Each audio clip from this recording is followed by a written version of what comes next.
All right. So I'm recording. So if your camera's on, be mindful of that. Oh, all right. Okay. So we're going to start out with, there are 5 different sections that we're going to look at today. And I'm sorry if this sounds a little bit like a lot of information, but there's a lot of information that our churches and other, that our churches haven't really given us access to. For example, I think a lot of churches have not really been able to take the history of the Bible seriously with their members of the church, just because, folks really like things to kind of stay the same way and kind of want a message that is not going to be as challenging. But the very creation of the text itself is very challenging if you look at the history behind all of this. So as some of you have seen, maybe the last video that I posted on Facebook about this study, we're going to look at different, I've kind of formatted it in this way of communication, because the biblical text is all about communication and miscommunication and misinterpretation and different translations. All this kind of stuff, thousands of years of all this kind of stuff is lumped into this this study. I'm just kidding, not everything. I know it's so exciting. Big attempt. All right. So the framework of communication that folks mostly know is that there's a sender, right? That there is a message, and then that there's a receiver, right? So basically, when we're talking about the sender, we're talking about the writers of the Bible and what influenced them to write the text that they wrote. I know that there are a lot of people out there who might believe that the text comes straight from God and that there is no there's no room for interpretation or translation or any of that. But you'll see along the way that there are different things that influence the message of the Bible and how we receive the message of the Bible. So we have to remember that the senders have their own context in which they are living, even the language that they're using, the examples that they're using, imagery that they're using, all of that stuff is not simply straight from God, but it comes from somewhere. It has to come from their surroundings. It has to come from the language that they grew up with, right? It's not just from nowhere. Then you have the message itself, which is, in this context, is the Bible. And the Bible itself has a bunch of different things going on with it, like people throughout history have interpreted it and also put it together in a different way. Also want to note that there are different versions of the Bible. There are different books and canons. So when I say canons of the Bible, that's like the canonical Bible that some of us know. There are different types in different regions. Like the Catholic Bible has different books than like the Ethiopian Bible, which has different books from the Protestant Bible, which has different books from the Greek, which has different books from the Hebrew Bible. I'm basically saying there's a bunch of different Bibles.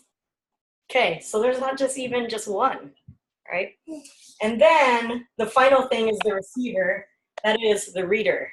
Like, how do you, like, what is it about you that influences how you read the Bible? Like, if I am somebody who is a conservative, straight, white man from, from Orange, that's going to be very different than an interpretation of my actual self, which is a queer, trans, Filipino, who's living in the Bay Area, So all of these things are influenced by different things. So if you ever run into people who are like, yeah, come through to our church or come through to our community because everything is just straight from the Bible, understand that what does that even mean? What does that even mean? All right. So that's just a brief overview. Any questions so far or comments? Okay. All right, we good? Good? Okay. You tell me if this is too much. I don't want to be like that meme where the guy has the writing and he's like, and then because conspiracy theories looking meme. Okay, anyway. So, let's start with the context of the writers. Hold up. First of all, get a little closer to y'all. The context here's the list of books. I know you can't really see it clear, but you can see that the different Bibles have different books, and so they're different lengths too, right? Mm-hmm. So yeah, people aren't even in agreement as far as like what writings are necessarily most necessary for the Christian faith. Yes. Okay.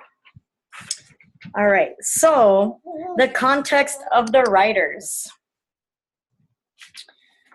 First of all, I tried to find what is it? I tried to find okay. So hold on. I got this.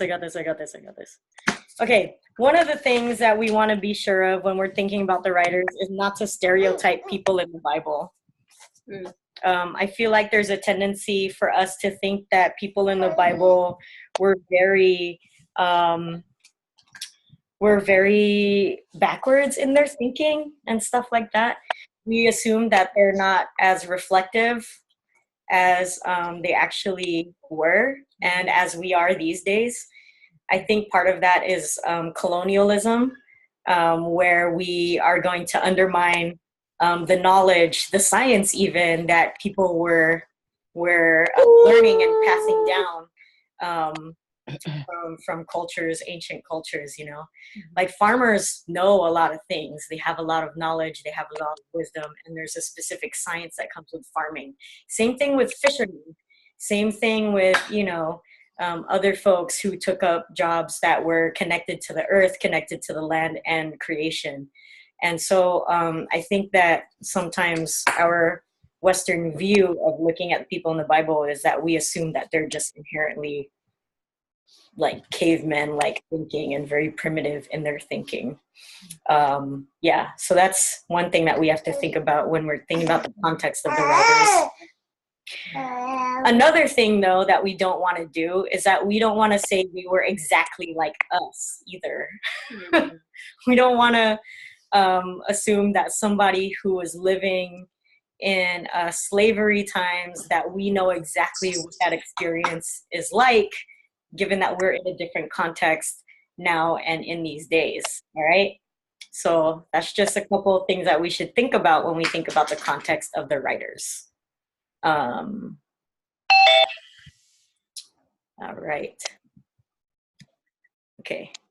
Any questions or thoughts so far? All right. I hope this isn't too academic sounding. I really don't like sounding like that. But there's a thing called, I have to say this because we're talking theology, Sitz im Leben, which means kind of your place in life, your social location.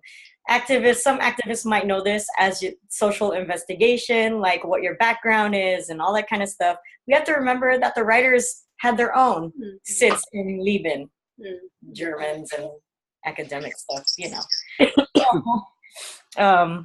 Yeah. So you remember that they grew up in a context. Their faith was formed in a context. All right. So another thing we have to remember about the people who are sending the message, who are writing the Bible, is that there were cultures mixing at the time. If we want to talk about something like a pure Christianity, that would be difficult to pinpoint. We forget sometimes that there were already religions and beliefs at the time and in the area of the Near East, where Christianity and Judeo-Christianity was being formed. Linnea, you're so loud. Okay, so Hinduism was around from the 6th century BCE, or before the Common Era. Hinduism, right? That's how old Hinduism is. And if you want to look at it in the context of like history around Palestine, the 6th century was like, when was that? It was like the Neolithic stage in history. That's how old Hinduism is. Wow. That's like amazing, right? That's a really old religion. Okay. And then Buddhism came around in the 5th century before the common BCE, before the Common Era. And that is also in like the Neolithic area, time in Neolithic era.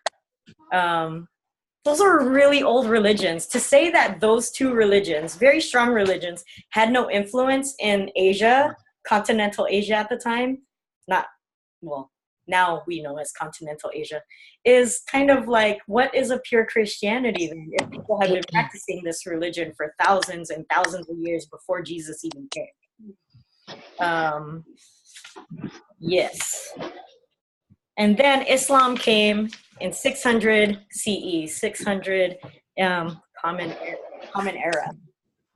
So there are thousands of years, centuries and centuries that this Bible encompasses. It's not just something that someone wrote and then put together. It's like thousands of years of tradition, of generations handing this down.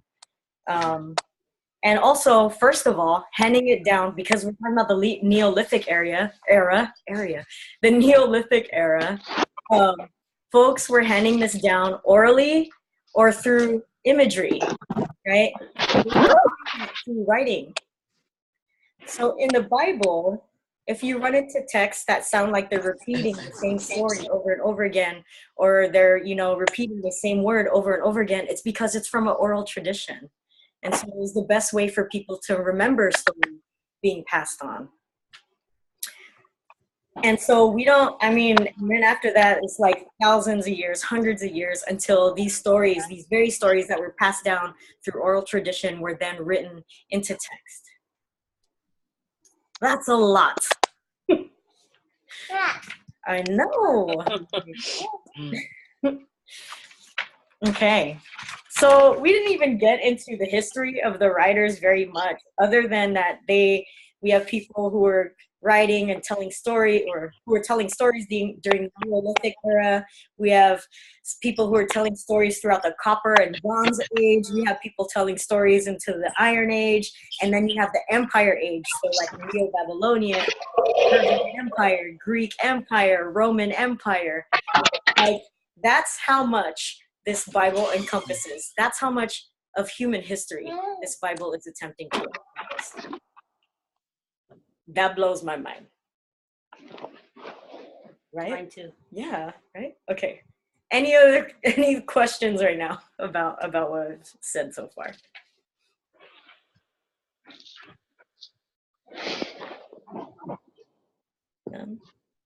I also want to throw in something else that's probably going to make everything way more complicated. The fact that language changes over time. Slang changes in English language. Slang changes like year to year. Imagine how much language changes over hundreds of years. 10 years. We have people who speak English and English is their only language and they can't understand Shakespeare. Like, imagine stories being in ancient Hebrew, and then a modern person who can speak like Hebrew trying to interpret it, they wouldn't be on the same page. All right. So I kind of, Janelle, this is Margaret. I do have a question. Yeah. And, you might not be able to answer this, but I'm just thinking back I'm thinking of my family, my conservative evangelical family, who will, take the Bible verbatim because they it's the divine word of God, that kind of thinking. Mm-hmm. But these are people, I'm thinking of my nieces and nephews who have been to Christian colleges, and surely their theology studies covered the same thing. No, that there's all these different Bibles, because they have to know that there's more than one Bible. They even know, they'll even say, well, I like the King James Version versus the New English, Common English, whatever. Of course, the message is totally fiction in their opinion. So I'm just wondering, how does that, how can you come to that conclusion if you understand that there are all these different Bibles written? And yeah, and that it's already known that there were books taken out and put in, by the Catholic Church, by the, well, Judaism, right there. So, yeah, like I said, maybe you can't answer that. I mean, I'm not asking you as a person who has that interpretation of the holy word, right? Yeah. I used to have that interpretation.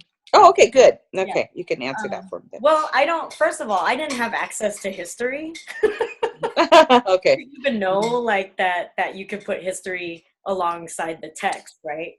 I never thought about that. I just took it as a historical document in itself. And I also felt for myself, I figured that it was God's will, that it was that the interpretations that happened, the translations that happened, that we receive the text the way that it is, because it's God's will that we receive it the way that it ended up the way that it is. Yeah. I mean, that's how they explained it to me, how they take it, Yeah. One person, I told one person that one time, and then she said, well, why don't we just write our own Bible then? Like, why is that outside of God's will? Like, if we just made our own version. Anyway. Well, but in some ways we do. I mean. Yes, that's true. I mean, every time you're reading, everybody who reads it, I'm sure, thinks differently than, other people. Yeah. Okay. All right. So I will take that. Thank you. Okay. Yeah. Not every seminary handles not every seminary has the same curriculum in terms of like how they look at biblical history and things like that. Yeah. That's what I've heard from people in other seminaries. Yeah. Okay. Yeah, because there are conservative seminaries and there are progressive seminaries. Yeah, because of what they focus on, and also what they're preparing their pastors and scholars to. Right. Yeah. Yeah, I just wondered how they make that distinction. Yeah. About which Bible, is valid, I guess. I know. Yeah. Yeah. Okay. Yep. Okay. Thanks for that question. All right. So we're going to move on from the sender part of the biblical message. Any other thoughts that folks have? All right. If not, then I will move into the message part of the Bible. Okay. So we have the biblical canon, right? So the Bible as we know it, and most of us in the U.S. who've grown up in, I grew up with the Protestant Bible, but in study, I've used the Catholic Bible, which wasn't really called the Catholic Bible, it's just called the Bible with the Apocrypha. Anyway, that's a lot of scholar blah, blah, blah. But, so the canon, the way that the canon came together was also in itself a very hands-on human journey, right? I'm not saying that God cannot influence these things. I think God can do a lot of good and just things. However, we also have to realize that there is historical context, and that people influence things a lot too. So, okay, so I have mentioned that Islam came about around 600 Common Era. The Council of Nicaea happened in 325 Common Era. Why do I keep saying area? Common Era. So the Council of Nicaea was when Constantine, who was emperor in what we now know as Turkey, Constantinople. Yeah, that's why it's called. He decided that, hey, I would like for us to unify the church. There's this group of Christians and they're like a marginal group right now and stuff like that. But you know what? I'm going to make their religion the national religion if they find a way to kind of unify it, because we can't have people over here talking about God and Jesus this and that way, and then people over here talking about God and Jesus and Moses this and that way. We need to unify. We need to be unified on our stories, be united in what we're practicing, be united in how we view Jesus, you know? So Constantine, emperor, gathered a bunch of men, all right? Hundreds of men came through, and they met together and decided on, well, they did a bunch of different drafts. Like, people submitted different drafts of, these books should be in the Bible. Someone came up, no, these books should be in the Bible. No, these books should be in the Bible. All right. So, did that go on? Huh? I don't, well, not that, they had a council, so it had to finish. Yeah, but not like hundreds of years, but like, yeah, a while.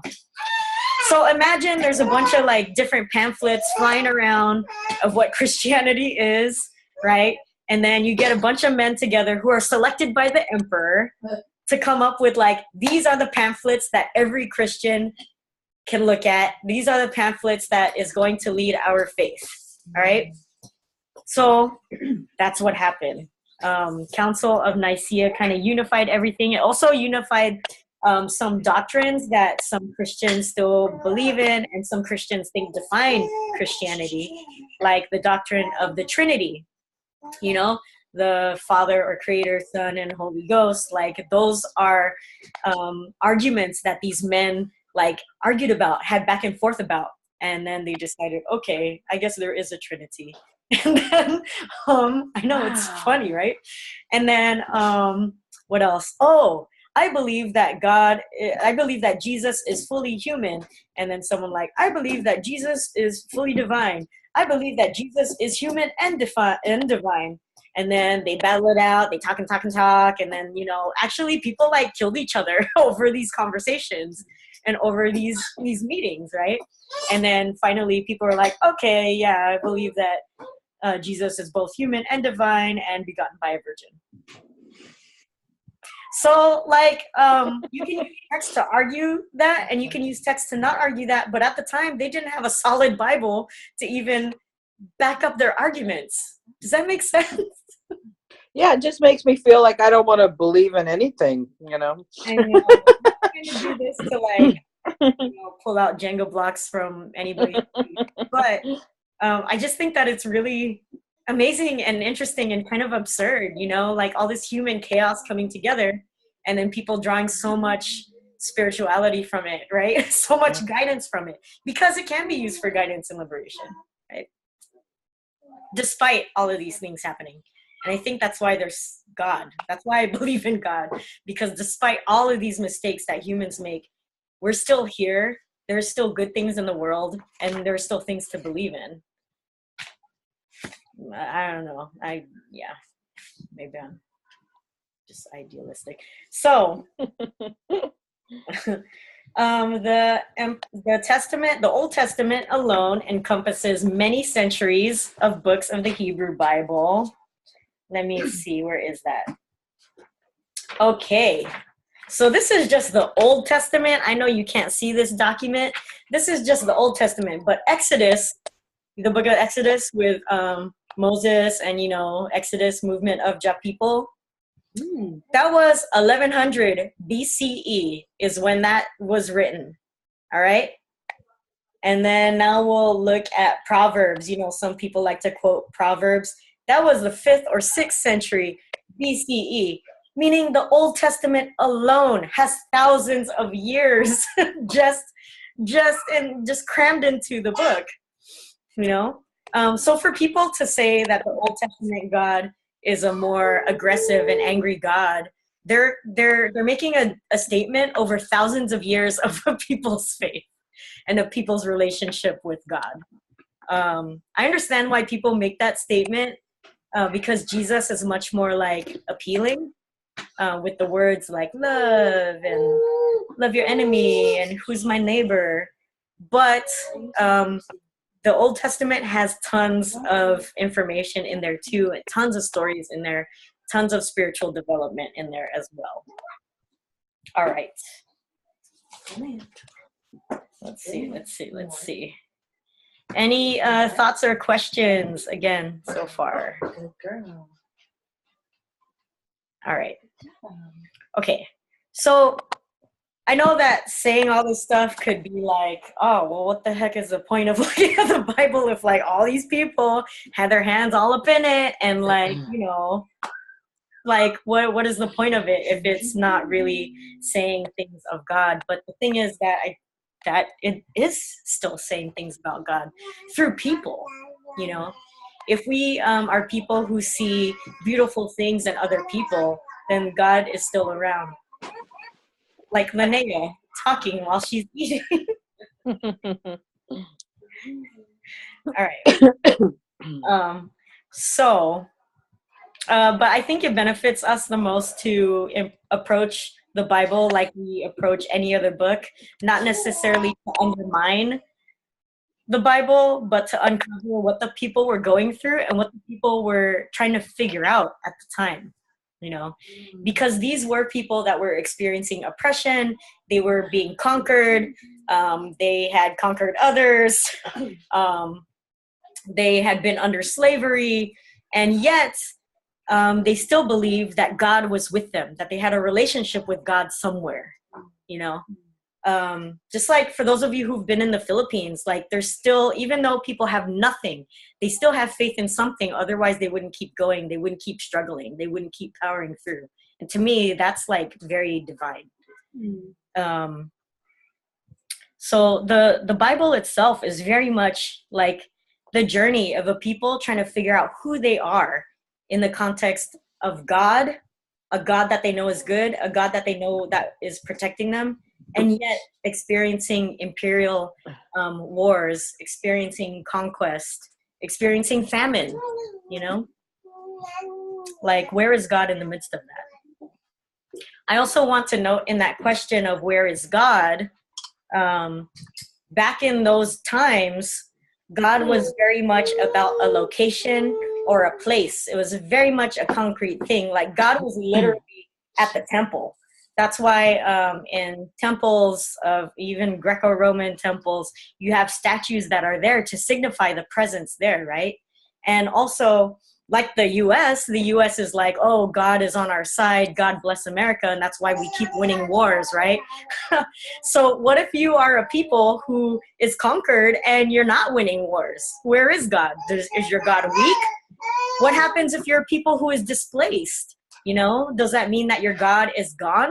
What happens to a people when their temples are torn down? Does that mean their God is gone? These are some of the questions that this community is asking when we're talking about the Old Testament journey. Like, who are they? Who are they? Does God still care about them? How can God still care about them?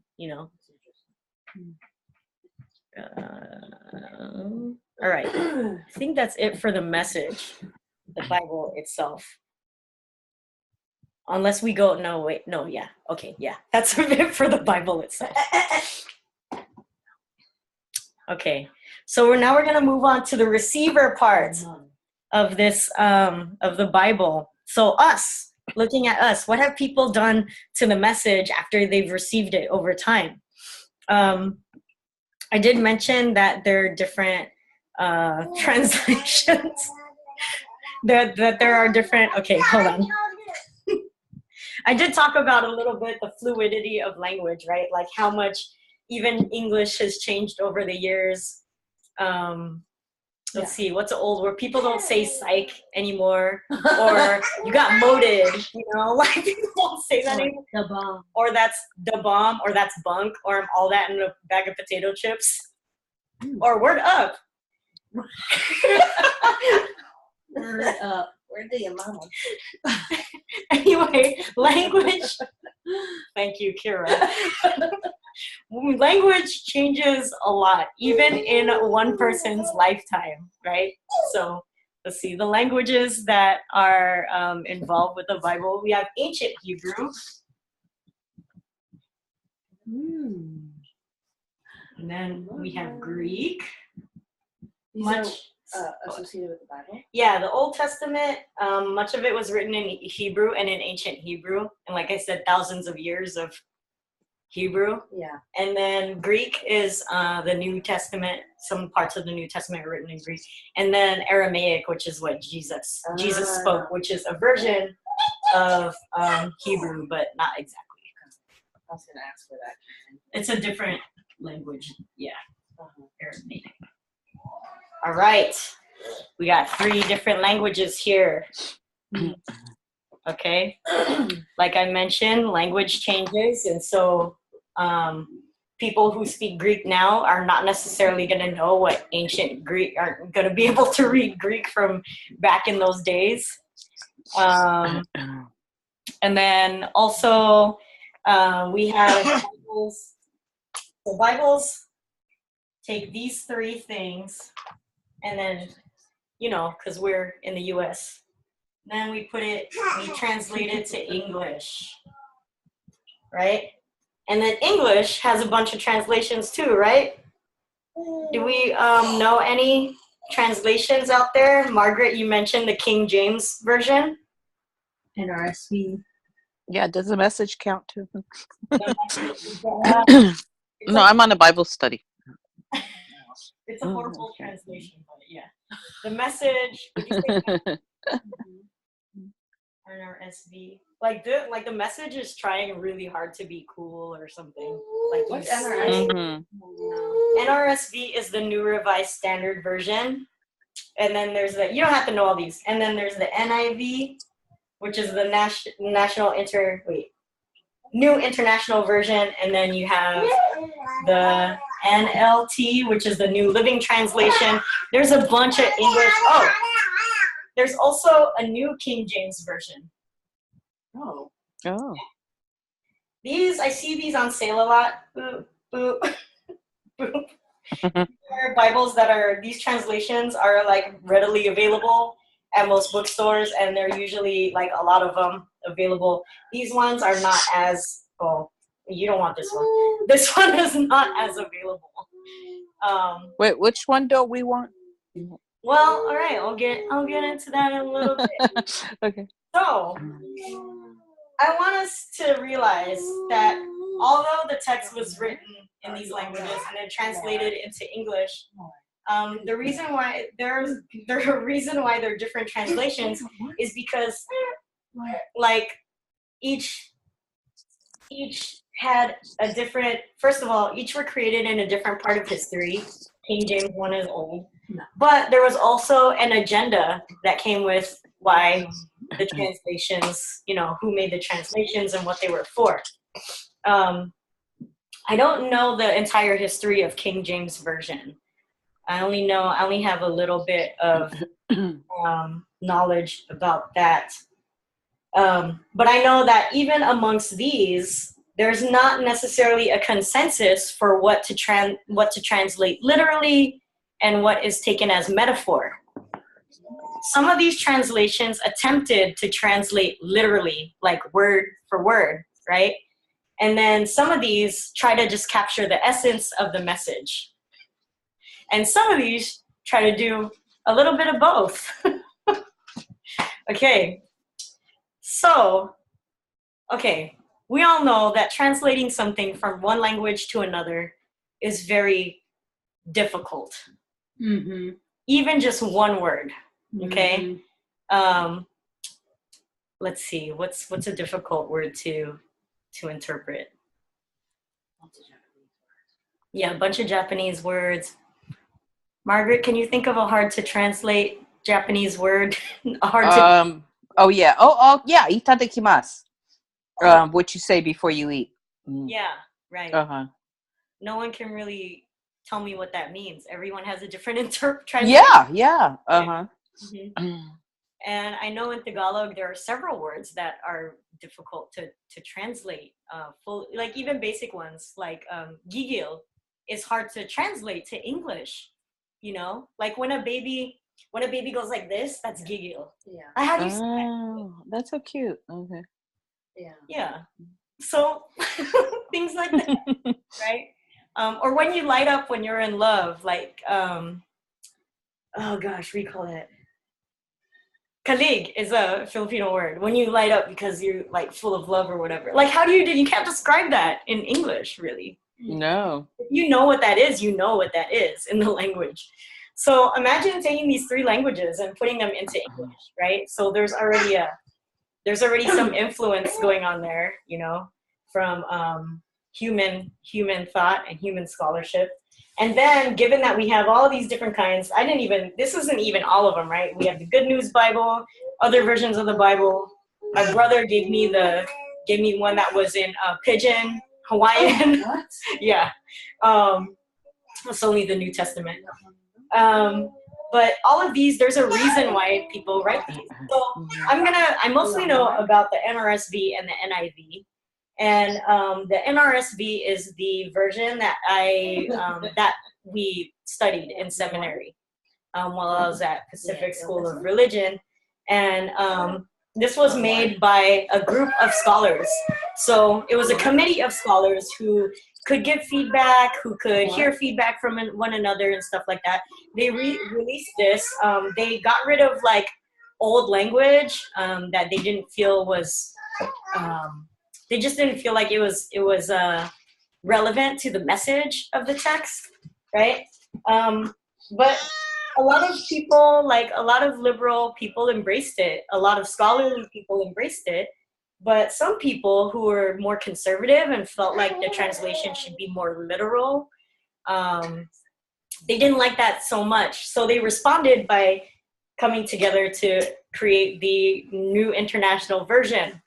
So our church, Pine, has tons of these New International versions. And I don't like them because they were written in reaction to the NRSV. Oh, Yeah. I didn't know that. Mm. So the people who made this definitely had an agenda. People who made this had an agenda too, but for this one, I know that their agenda was because they thought this wasn't conservative enough. Reactionary. Yeah. Oh. Yes. Oh. Yes. Oh. Whoa.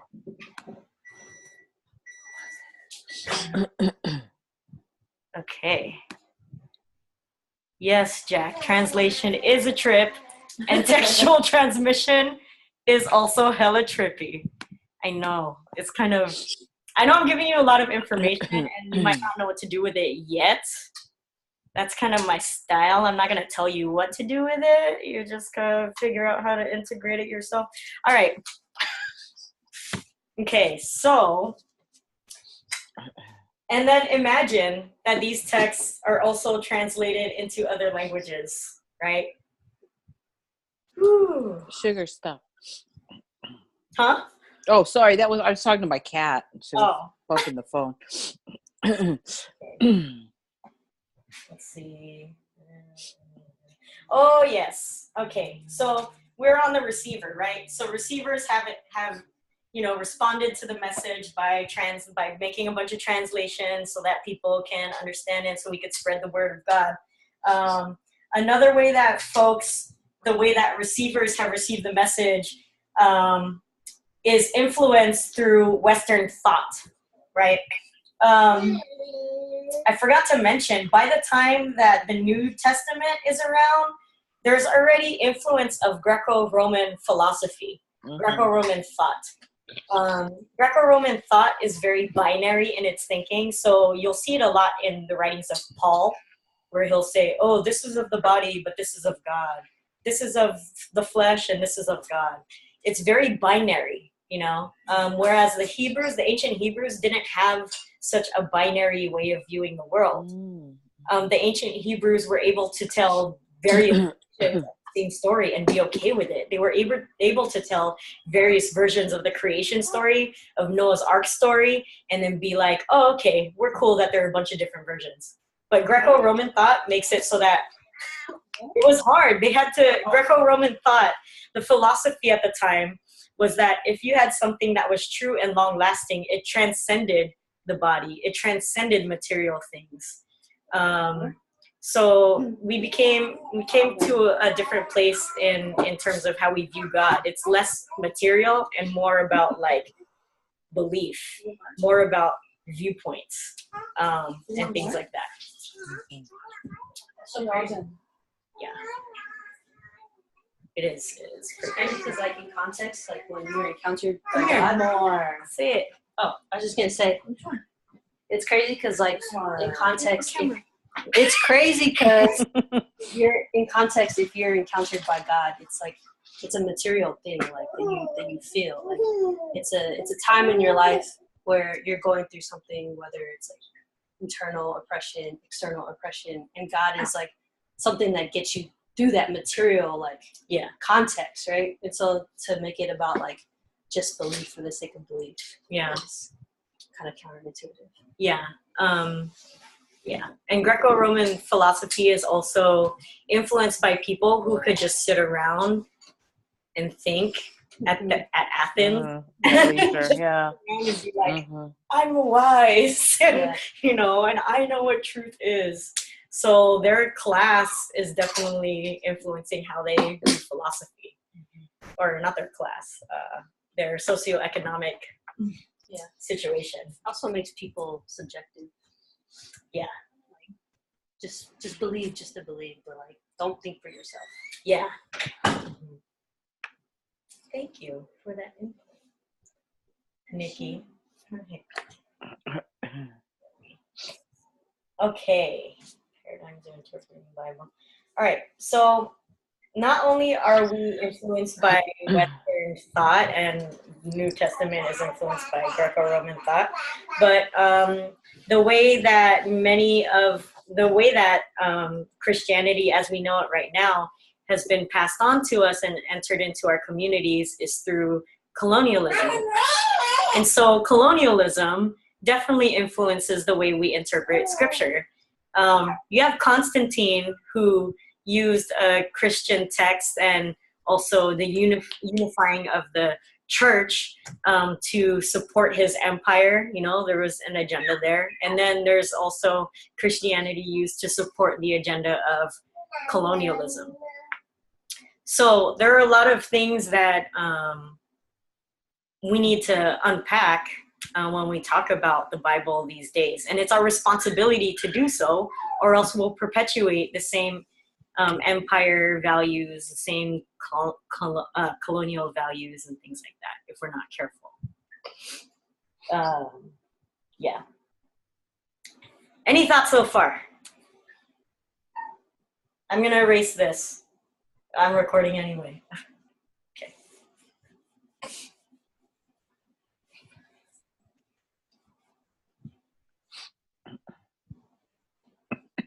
Feel free to chat and stuff like that as well if you don't want to give input verbally.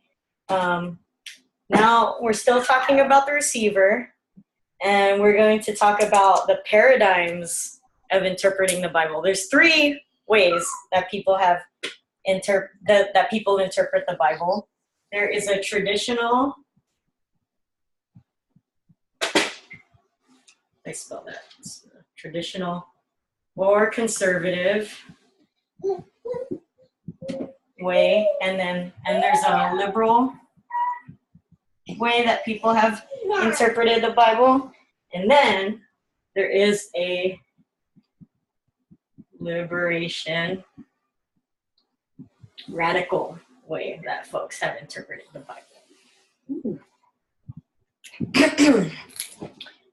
It's important to note how maybe you might be interpreting the Bible. Maybe you grew up with a more traditional conservative, and maybe you're still here, or maybe you grew up here and then moved here.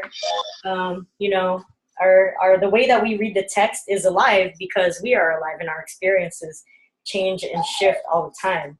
So how we are defining these got another worksheet here. All right, I'm just gonna read this worksheet, all right, by Dr. Wen-In Nang. I know you can't see it. All right, so traditional conservative is defined as faith-oriented, quote-unquote, faith-oriented. Church hierarchy interprets the scripture. They spiritualize material issues.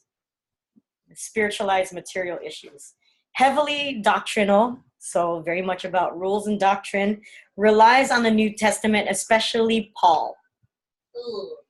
Why? No, okay, sorry. Okay. Christian perspective, biased in favor of Christian cultures. Minister as sole interpreter, gives ways to include laity after the Reformation. So the minister is definitely the one who is the main interpreter of the biblical text for the lay people. Then after the Reformation, then it was opened up to lay people. But it doesn't mean that lay people necessarily stepped away from the translation that they had learned, under the minister.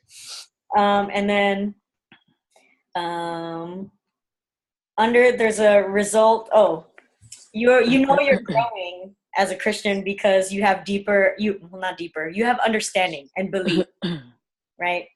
Not necessarily changing your life or anything, but it's all in here, right? That's where all the growth is. And it's very much about orthodox. So these people are people who are reading the Bible, traditional conservative, view the Bible as the Word of God. It's literal, literalistic, verbal inspiration, personal inspiration. Those are the things they use the Bible for. All right. Now we're going to head into the liberal ways that folks interpret the Bible. The Bible for liberal people, text-oriented versus faith-oriented. The scholars interpret the Bible. They say that they're being neutral or objective or scientific with their historical critical method, like there's no bias. Let's see what else. So they search for archaeological evidence.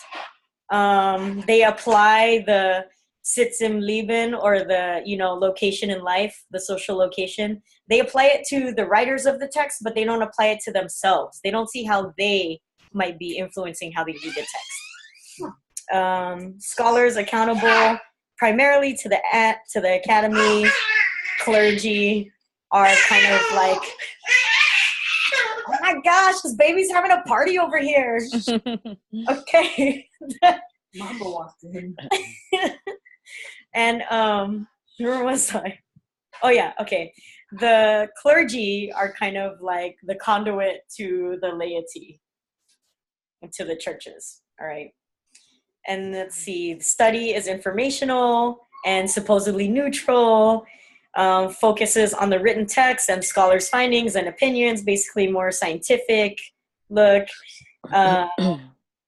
emphasizes the individual, so personalizes, psychologizes, and it's about intrapersonal stuff, right? And you know that you're growing as a person of faith. Oh, that's a cat. You know you're growing. I know, she's just like all over the phone. She really likes this Bible study, I guess. Awesome. I love cats. And the way that you know you're growing in faith is because your knowledge is increasing, because you feel like you're growing, and because you have a personal commitment to your faith development. All right. So liberal people see the Bible as the Word of God spoken by humans. All right. Relativization of the Bible. So they pair the Bible with history. Okay. What else? And the Bible gives symbolic truths and existential truths. All right. Here's the third one. Now we're at liberation or radical. All right. So the way that you interpret the Bible through a liberation or radical lens is that it is community, life-oriented. The community interprets the text. See, you see how the scholar and the minister are gone? The community interprets the text. And they admit that there's a bias for the poor, the oppressed, and marginalized, whereas the liberal interpreters will say they're being neutral. The more liberation or radical interpreters will admit that they have a bias. They use the critical historical method, but from the perspective of poor, oppressed, marginalized folks, chooses and hears different texts, asks different questions, makes use of different methods. So they'll use social analysis, psychology, cultural things, real life on the ground things to influence, how they think about God. And they also use people's experience as a resource. So in terms of liberation and radical viewpoint of the Bible, you also are seeing that other people have sacred stories to contribute as well. It's not just in the Bible, but their experiences also say something about God. People who read the Bible through a liberation radical lens are accountable to community. Let's see. The Bible is a collective memory or a mirror for life, and they use it to comprehend their own reality. And they use it in the context of prayer, and the goal is social transformation, emphasis on the community, the collective, and instead of like in the traditional conservative, the result is that you have understanding and belief, but for the liberation radical folks, the result is action and social change. It's a material result and not just an intellectual thing. Yeah. Okay, so they see the Bible as the word of God spoken by and to the poor. They speaking in the historical context from the oppressed, and they also the Bible is also a way to bring together community.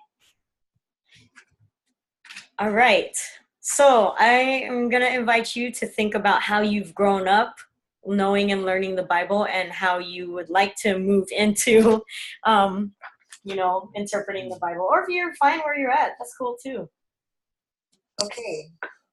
So seeing the Bible in these 3 different ways, you can take one story and interpret it 3 different ways, right? So as the reader, you can take the story of the Good Samaritan and read it just 3 different ways. Does everyone know the story of the Good Samaritan? Yes. Yeah? Okay. If you don't know it, you can get on Wikipedia and look at it. Real fast. And yeah, you find or the Bible, duh. You can look at the Bible.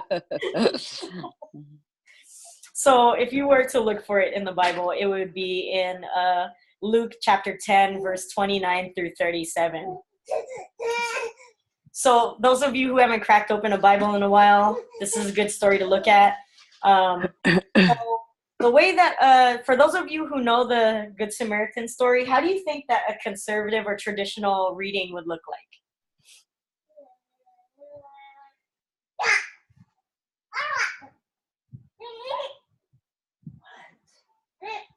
Anybody? Any thoughts? Anything? All right. Do you have any thoughts, Nikki? How would you read the Good Samaritan story in a traditional conservative way? Like, what would you take away from it if you were reading it? Okay, one way is that you would interpret the story of the Good Samaritan as, I should help people who are less fortunate. Right? Yeah. That's like the basic story. Mm-hmm. But if you were reading it from a liberal standpoint, how would you read it?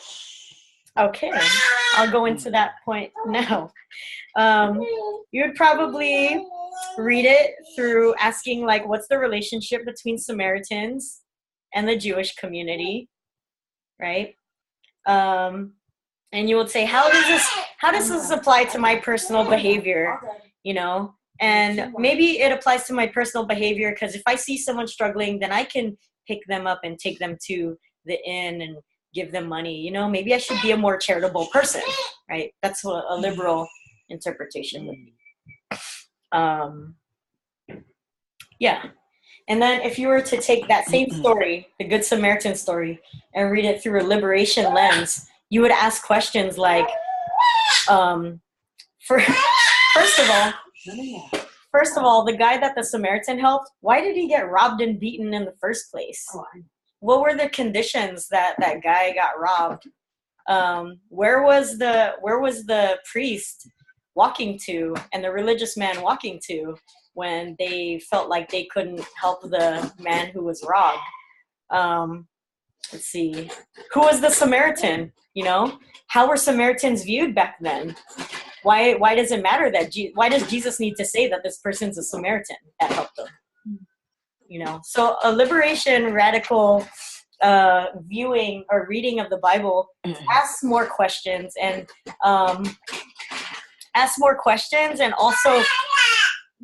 also pushes the edge, right? Like, okay, if I was in this Good Samaritan shoes, how would I push further than charity?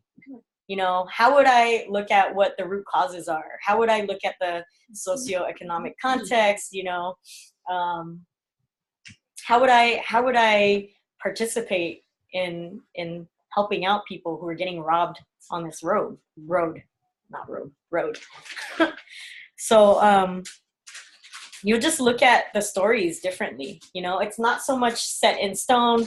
This is what it is, and I'm going to take this simple message from it.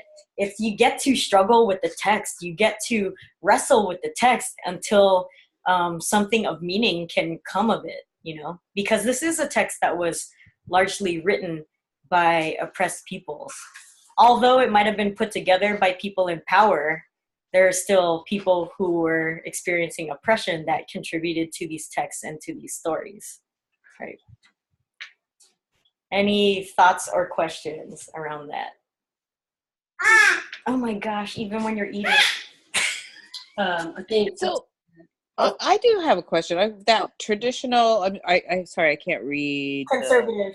Yeah, conservative traditional. So they're not taking into context like the road to Jericho, because wasn't that the road? Was it the road to Jericho? It was, or am I misinterpreting? Or I think it was a road from between Jericho and Jerusalem, I think. okay, Yeah. that from what I and this must be from the Liberation Radical Bible study. I don't know where, but I heard that was a really treacherous, dangerous road to be traveling.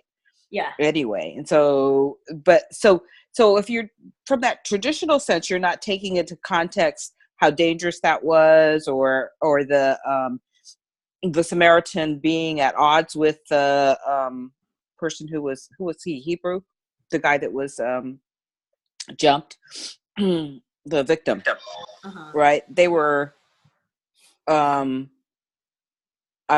odds politically, socially.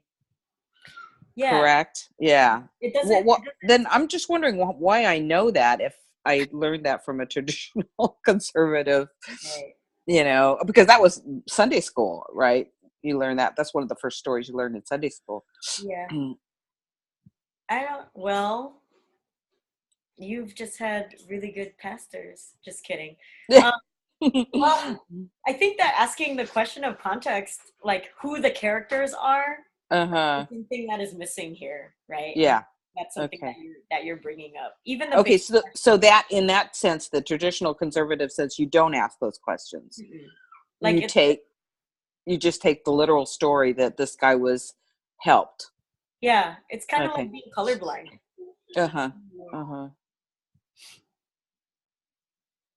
Well, I'm sure there's a somewhat belittling way of viewing the Samaritan. Yeah, it was a treacherous road, and a lot of holy people actually walked that road. So that's also the question: why are people robbing people on that particular? And why is that the road that holy leaders and people? Oh yeah, that's a good question, because then that means there must be holy leaders that were in possession of valuables that would be worth robbing, right? You know, I mean, that's a good liberation radical way of looking at it. Yeah, that's a good question. Yeah. Because they were also like considered unclean if they were to touch somebody who was hurt, bleeding, injured, right? So they were following their religion's rules by actually ignoring the beaten up person. Oh, okay. Right? Yeah. Yeah. So it's kind of interesting to think about it that way. But Yeah, it's really loaded that way. Yeah. So the liberation radical way of engaging with the text allows us to get to those meanings, and get to that context of the story. That way it's not just a story that's like, oh, be good. Right, which is ultimately more interesting anyway. Yeah. Yeah, okay. I'm learning more about my family as I Good. All right.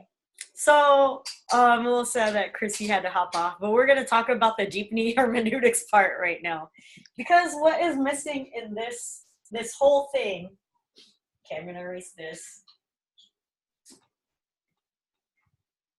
What's missing in this communication flow is feedback. Love that. So after a sender sends a message and then the receiver receives it, the receiver can send feedback back to the sender, right? But how do you do that if the text writers are all gone?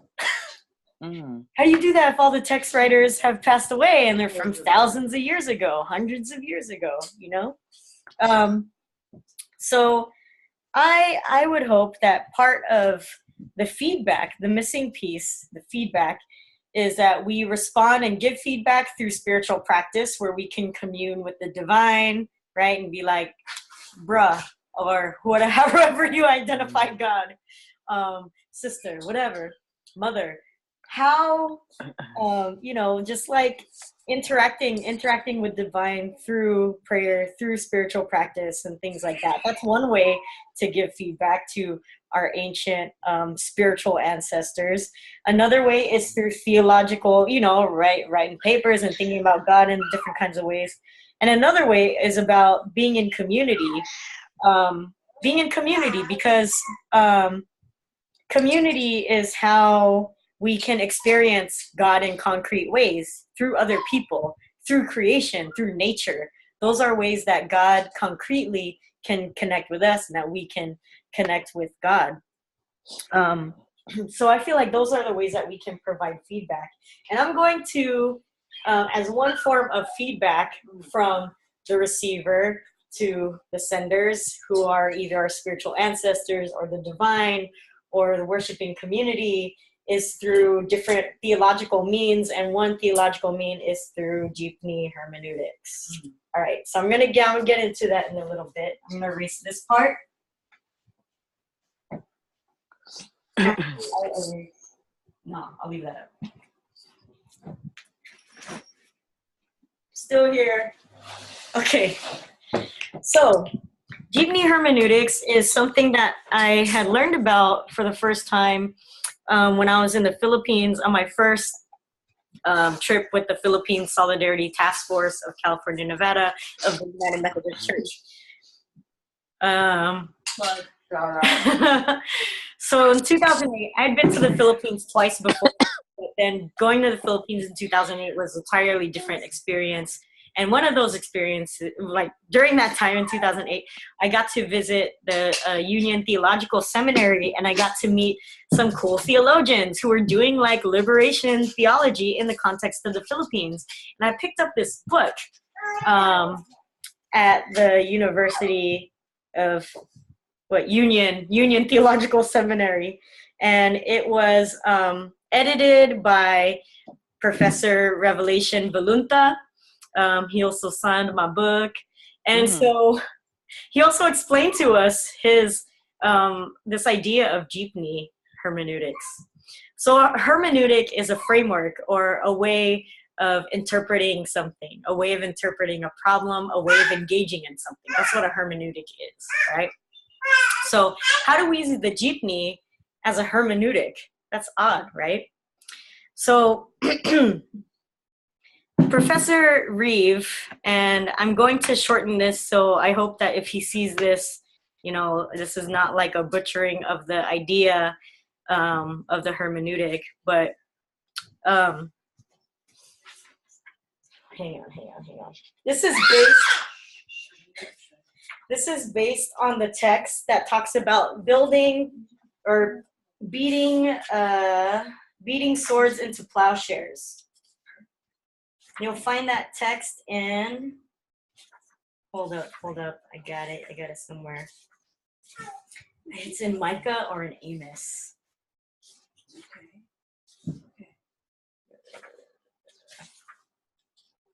Hang on a second, let me find it on my phone really quick. Sorry, I got cut off.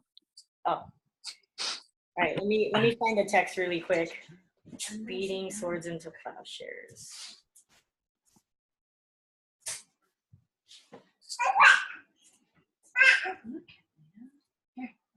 She's so talkative today. Oh, that's cute. Oh, that's cute. Okay. It is, oh, I was wrong. It's from Isaiah. Hold up, I get it. Okay. Swords into plowshares, the book of Isaiah. So Isaiah chapter 2, verse 3-4. And many people shall go and say, come ye, and let us go up to the mountain of the Lord, to the house of the God of Jacob. And he will teach us his ways, and we will walk in his paths. For out of Zion shall go forth the law and the word of the Lord of Jerusalem. He shall judge among the nations, and shall rebuke many people, and they shall beat their swords into plowshares, and their spears into pruning hooks. Nation shall not lift up sword against nation, neither shall they learn war anymore.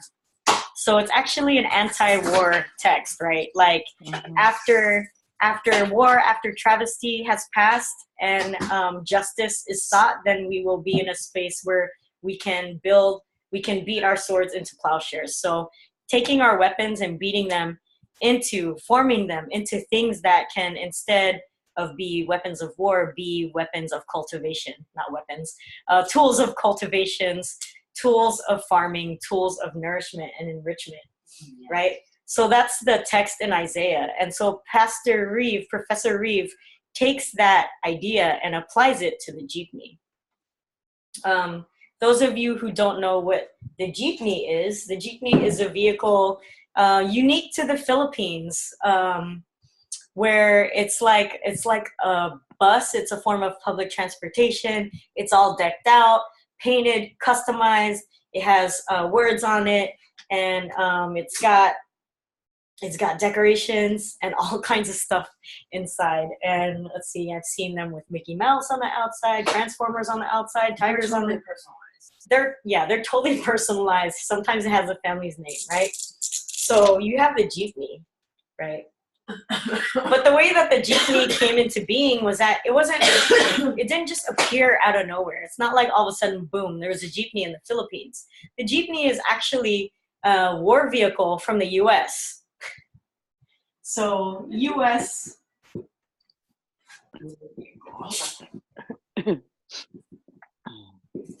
Right? So it was a U.S. war vehicle. It was used to transport soldiers, but not only soldiers. In the back of the jeepneys, they were shorter than the jeepneys. In the back of the jeeps, they would put the artillery there. They put the guns there, bullets, all that kind of stuff, and they would transport it. And then after World War II, the U.S. just left the vehicles there, basically, in the Philippines. And so the Philippines, now having these war vehicles there from the U.S. because of the military war past, they took these vehicles of war and they transformed them into jeepneys, which are then used to commute, which are then used to build community instead. So you take something that was brought to the Philippines as a weapon of war. The people themselves reinterpret them into community vehicles that were meant to bring community together. Oh, wow. Oh.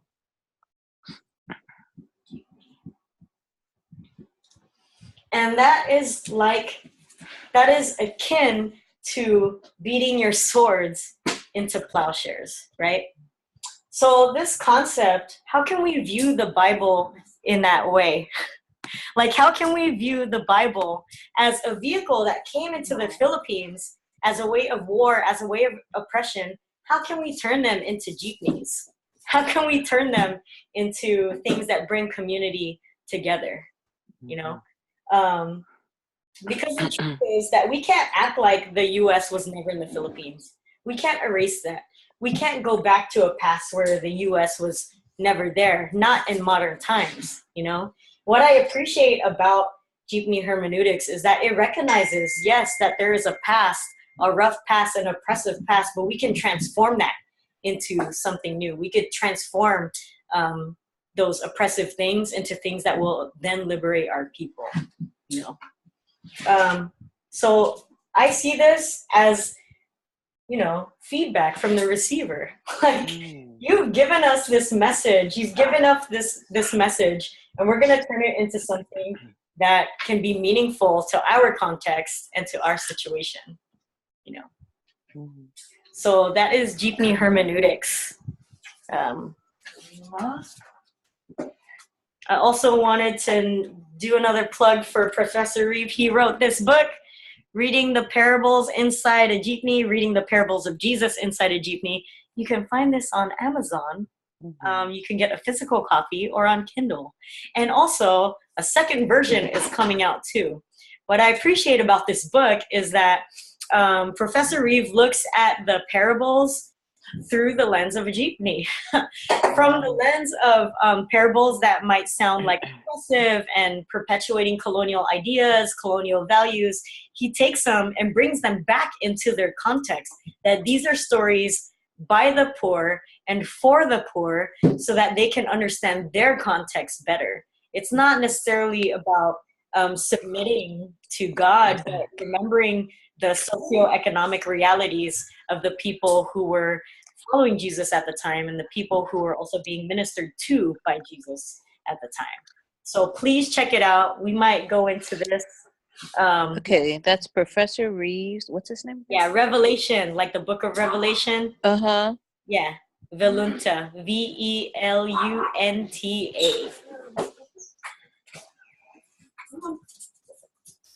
All right. Okay, we have about 30 minutes left. Does anyone have anything you want to say? Any comments or things that are like, what? You want to get more I don't know, explanation or conversation about it? Anything.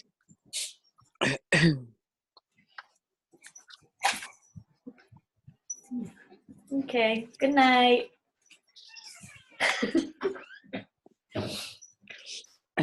Thanks, Janelle. That was great. That was really interesting to hear. Oh, thank you. Who was that? Oh, it was Alicia and Oneda. Oh, hey. We like that. Hearing about the liberation theology too. Oh, cool. Is it true that they, radical liberation theology is more looking at current day situations and relating it to the Bible as well than liberal interpretations, or do they both do that about equally? I think the difference is that I erased it. I think the difference is that the liberation and radical is that it's more, the basis is more on community versus how it impacts the individual first and foremost.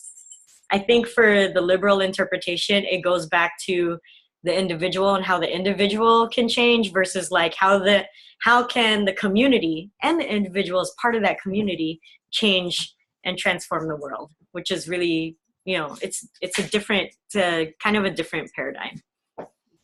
Does that make sense? Yeah, that's a good explanation. Thank you.